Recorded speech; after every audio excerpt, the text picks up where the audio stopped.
Hello everybody, today we're going to do an unboxing. The unboxing is actually going to be on the G-Force T41 bike. It has a dual suspension, and so just doing this on my iPhone because I've done 3 videos now in the last few that I have not posted anything of, just because I'm not actually getting to editing them and putting them up because my ADHD kicks in, you know, all the good stuff. But here, listen, check it out, look at the unboxing, and here we go.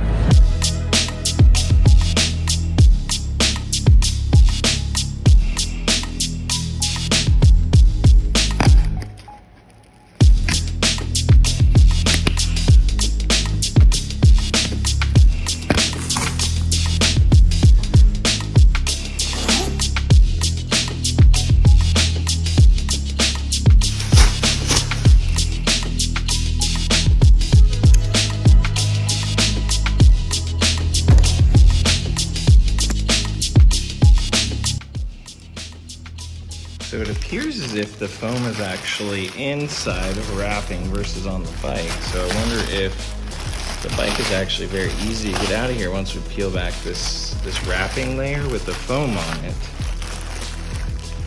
And then pull it right out.